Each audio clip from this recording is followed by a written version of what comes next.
Hi Vinyl community, John back here again with my next video. This is going to be a video response to James Buttery's question or thread contest thing about an album that sort of represents your hometown. I've always been sort of mildly coy about revealing where I'm from because it's a little bit stigmatized, I guess. I always remember when I first left home, I went to live on a kibbutz in Israel just for a summer. It was actually the summer before I moved to Sweden. And if you've ever sort of volunteered on a kibbutz, you'll notice the volunteers are kind of international. They're from all over the place. And when I got there and sort of told people where I'd come from, everybody had a joke about the place. So I'm actually from Essex, which is a county, perhaps just north of London. But you could even argue that the southern part of Essex is merging into the northern part of London. And it's kind of stigmatised in that, well, yeah, people are supposed to be a little bit sort of, I don't know, a bit chavvy, a bit sort of, a bit slow, low class kind of thing. So when I got to Israel and the kibbutz, straight away everyone you met from Switzerland, from Denmark, from France, from Italy, Australians, everybody knew an Essex boy joke or an Essex girl joke. So since then I've always been slightly reluctant to kind of reveal that. Not that I'm ashamed of it or hide it, but it's not something I push out there. I'm actually from the county town of Essex, which is a place called Chelmsford.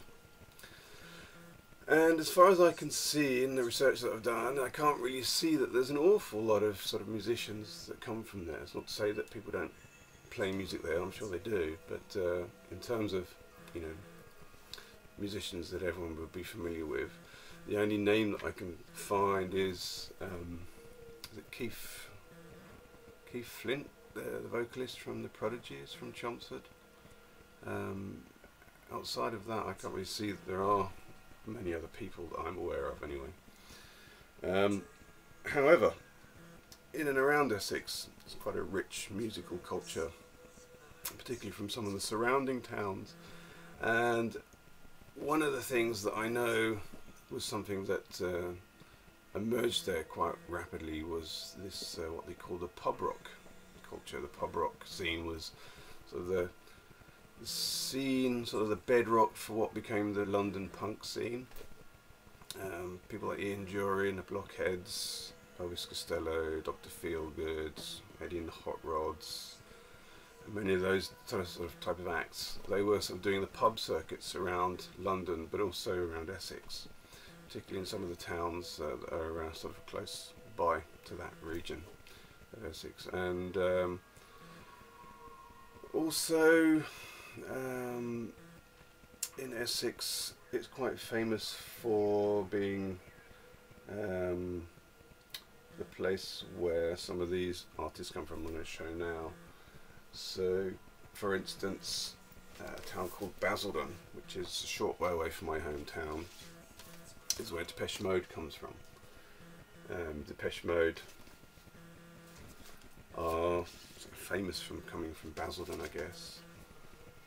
I've got most of their stuff on vinyl. I need to show that everyone knows about Depeche Mode. And also Vince Clarke, particularly from, you know, the first beginnings of Depeche Mode, went on to form Yazoo,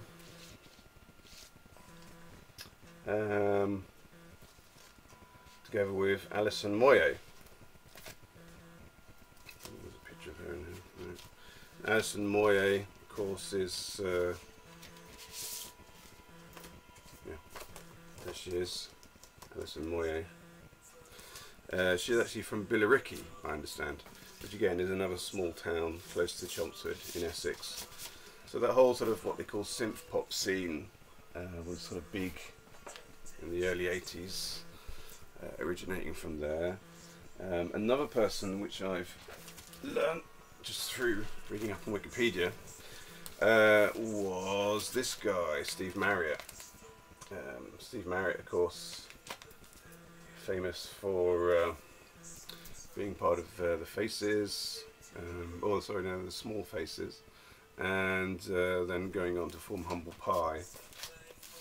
I got lots of Humble Pie records too.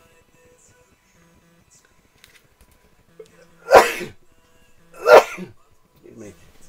So those are some of the music artists, bands and things that come from Essex and from my part of the world. But there's one particular record which I wanted to focus on in this thread, to answer James's contest question, and that is this one. I'm not from this town, Southend, but it's close by, and it's part of the circuit, if you like, of towns in Essex. So this is a compilation album. It's a charity record put together and released in 1979.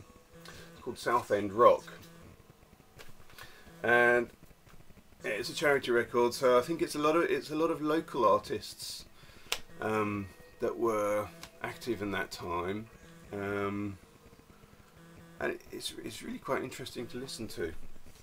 The first side it's a kind of a collection of sort of local punk acts, probably released singles. I don't think any of these bands are around anymore. And side two is perhaps a little bit more sort of country, rockabilly style, that was, you know, quite typical of many of the artists around at that time in that particular circuit. I'm thinking people like Dave Edmunds. I mean, he's not on here, but there's a guy called Mickey Jupp. I don't know if you can see these pictures very well. I believe he's still active, and he's apparently very highly regarded. There's actually on YouTube, there's a very good, interesting documentary that's narrated by Billy Bragg, of all people, and talking about the music scene in Southend at that particular time. I don't think it's related to this album, but it does brush over a lot of the artists on this album. I would like to read a little bit from this, from the back of this record. There's a lot of text. It makes it quite a funny read. So it says on the back here: if this album were an attempt to promote Southend as Music City 1979, it would have 3 little scratch and sniff stickers that summoned up the town. Scratch number 1, and you would be greeted with the odour of ozone, the definitive smell of Southend seafront, said to be invigorating, but in fact the stench of rotting seaweed. Scratch number 2, and the smell of oil refineries would be released, the characteristic stink that wafts over the town from the largest oil storage plants in Europe on neighbouring Canvey Island. And scratch number 3, and the smell of burning timber would exercise the nostrils, a reminder of 3 years ago when the Southend Pier, the longest pleasure pier in the world, went up in smoke, along with any pretensions the town might have had as a tourist town, or London's Coney Island, 40 miles from the capital at the mouth of the River Thames. But no such type is intended. There are no scratch and sniff stickers, and Southend will not be what Liverpool was in 1962, or what San Francisco was in 1967, or what Akron, Ohio was claimed to be in 1978. Instead, we have a musical documentary of a 200,000 population town which seems to produce musicians and commuters as its main export, in the same way that Sheffield produces steel. So it's quite a funny little read, and it goes on and talks a lot about the artists and things like that. Kind of a funny way of promoting itself, isn't it? But there you go. That's Englishness, at least the Englishness in the late 70s. So okay, I'm going to try and play some of these tracks on here. Hope you find them interesting. Quite an interesting little label. I show that this camera doesn't always pick up these things very well, but it's quite an interesting label called Sonnet.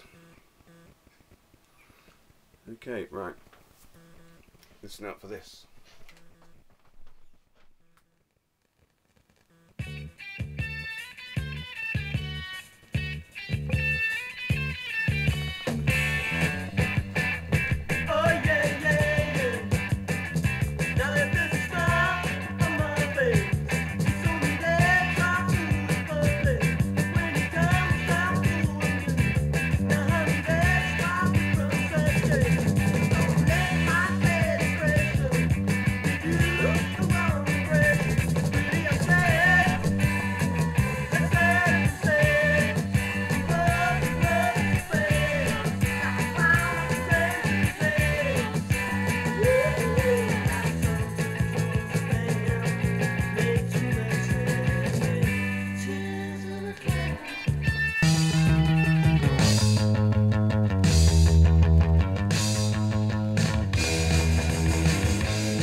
do, and I take what I want, 'cause I'm telling you what I will and I won't. Gonna leave you here all alone, 'cause you know I won't be coming home no more.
In the village. What do you want? Information. Whose side are you on? That would be telling. We want information. Information. You won't get it. By hook or by crook, we will.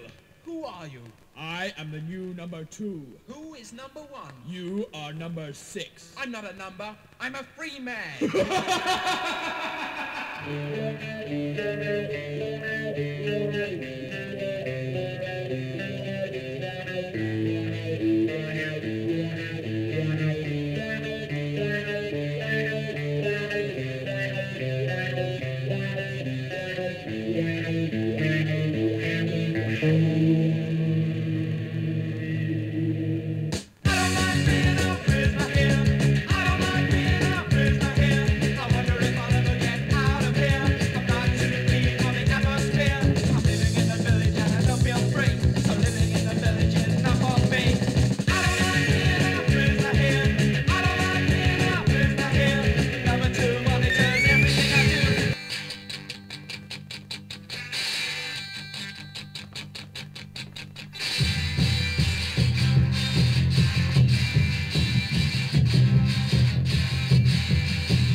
For you, don't try to get smart.